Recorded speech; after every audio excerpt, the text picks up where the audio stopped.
Fala, meu jovem, hoje nós iniciaremos o nosso segundo capítulo de evolução. Para aqueles que já possuem a base, os fundamentos da evolução, hoje eu trago para vocês as evidências da evolução biológica. Eu mostrei para vocês no nosso primeiro capítulo os pensadores e as diferenças de suas respectivas teorias acerca da evolução. Agora o que eu trago para vocês são as evidências, aquilo que eles observaram e aquilo que os pesquisadores observam hoje para inferir se o indivíduo evolui ou não. E para tentar explicar como se dá essa evolução. Então vamos começar a compreender boa parte dessa evidência. Antes de iniciarmos, como de praxe, vai na descrição. Baixa a apostila, ela vai facilitar muito o acompanhamento dessa videoaula e vamos começar. Então a primeira evidência biológica da evolução que eu trago para vocês é a mais clássica de todas, que é evidente o registro fóssil, são os fósseis. E os fósseis eles nos dão diversas informações acerca do desenvolvimento dos indivíduos. Como por exemplo, quando encontramos fósseis de ossos, existem diversos tipos de fósseis, como vocês podem estar vendo aqui no resuminho da apostila, né? Tem diversos tipos de fósseis. O primeiro fóssil, o fóssil mais comum, é o fóssil de osso, porque assim, quanto mais dura a estrutura, maior a possibilidade de que ela fossilize. Estruturas moles são muito difíceis de fossilizar, né? São bem mais complicadas, mas existem fósseis de águas vivas, existem fósseis de folhas. Eu já vi pessoas dizerem que estruturas moles não fossilizam. Fossilizam sim. Procura aí, dá uma googada que você vai encontrar. Mas é um pouco mais complicado, evidente. Quanto mais sólido, mais fácil fossilizar. Então os fósseis de ossos, eles nos dão boas informações acerca da estrutura corporal do indivíduo. Basicamente ele vai nos mostrar como o indivíduo são. Gente, a maior dificuldade aqui é que quando você encontra o fóssil de um ser vivo, você não sabe se aquele fóssil tá da forma bem certinha que era o corpo dele. Não, aquilo ali pode ter acontecido deslizes de terra, terremotos, ondas do mar, tsunamis, enfim, chuvas, outros animais andando em cima. Tudo isso pode ter movido esses ossos, fazendo com que eles assumam posições completamente diferentes das que assumiriam no corpo do indivíduo fossilizado.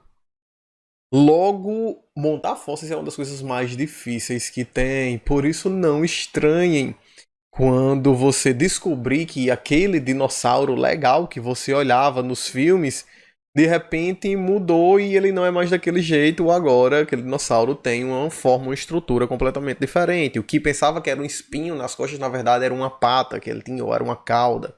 E assim que funciona mesmo. Montar fósseis de uma criatura que você não faz ideia de como ela é extremamente difícil. Você pega um osso, você não sabe se aquilo ali é a coluna vertebral, se aquilo ali é uma cauda. Enfim, é difícil fazer. Tá? Às vezes você não sabe direito se aquilo é uma costela, se aquilo é um fêmur, uma tíbia, são ossos do braço. Okay? Às vezes não dá, às vezes a distinção não está clara, até porque muitas vezes você encontra o fóssil dos ossos e eles não estão inteiros, estão pedaços. Então é bem difícil realizar a montagem, principalmente quando faltam as estruturas moles. Lembra que eu disse, estruturas moles são muito difíceis de fossilizar. Fossilizam, mas é muito difícil. Então os ossos, eles nos dão informações acerca da estrutura corporal do indivíduo e a partir daí podemos olhar o quanto ela se modificou ao longo do tempo. Lembra o que eu já falei no capítulo anterior. Evolução nada mais é do que modificação de características ao longo do tempo e os fósseis nos dão uma boa ideia disso. Existem paleontólogos, a paleontologia, a área da ciência que estuda os fósseis, existem paleontólogos que dizem que é muito melhor encontrar um único dente de um ser vivo do que encontrar uma ossada inteira banguela.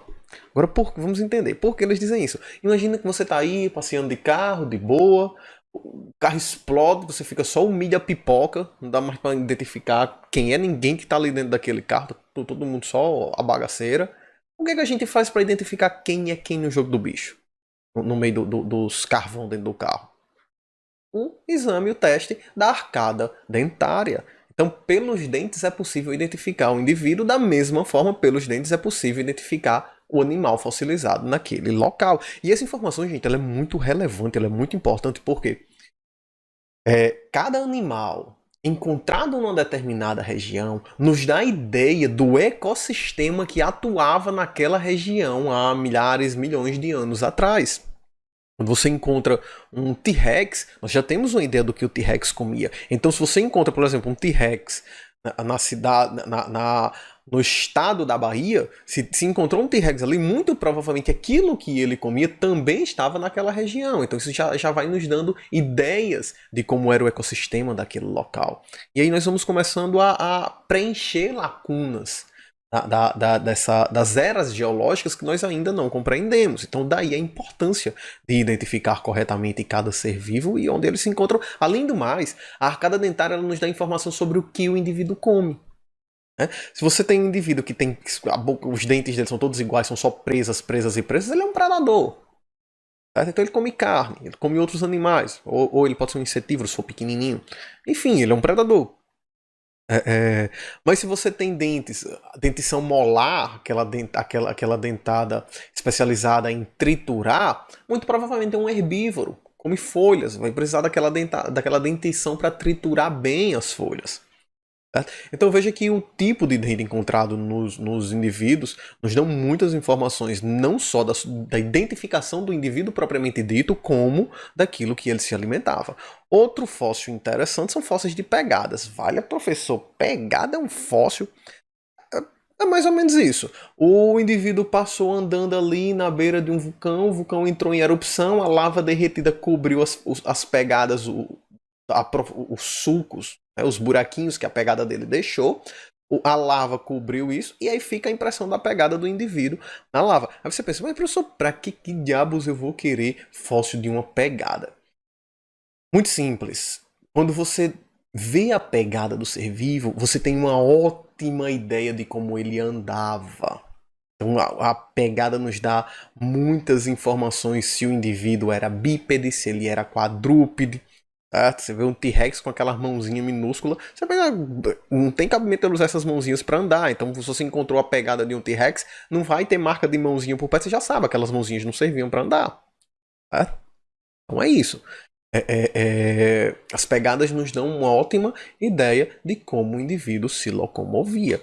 E o último fóssil que eu trouxe para vocês, um dos fósseis mais interessantes, fóssil de cocô, fóssil de fezes.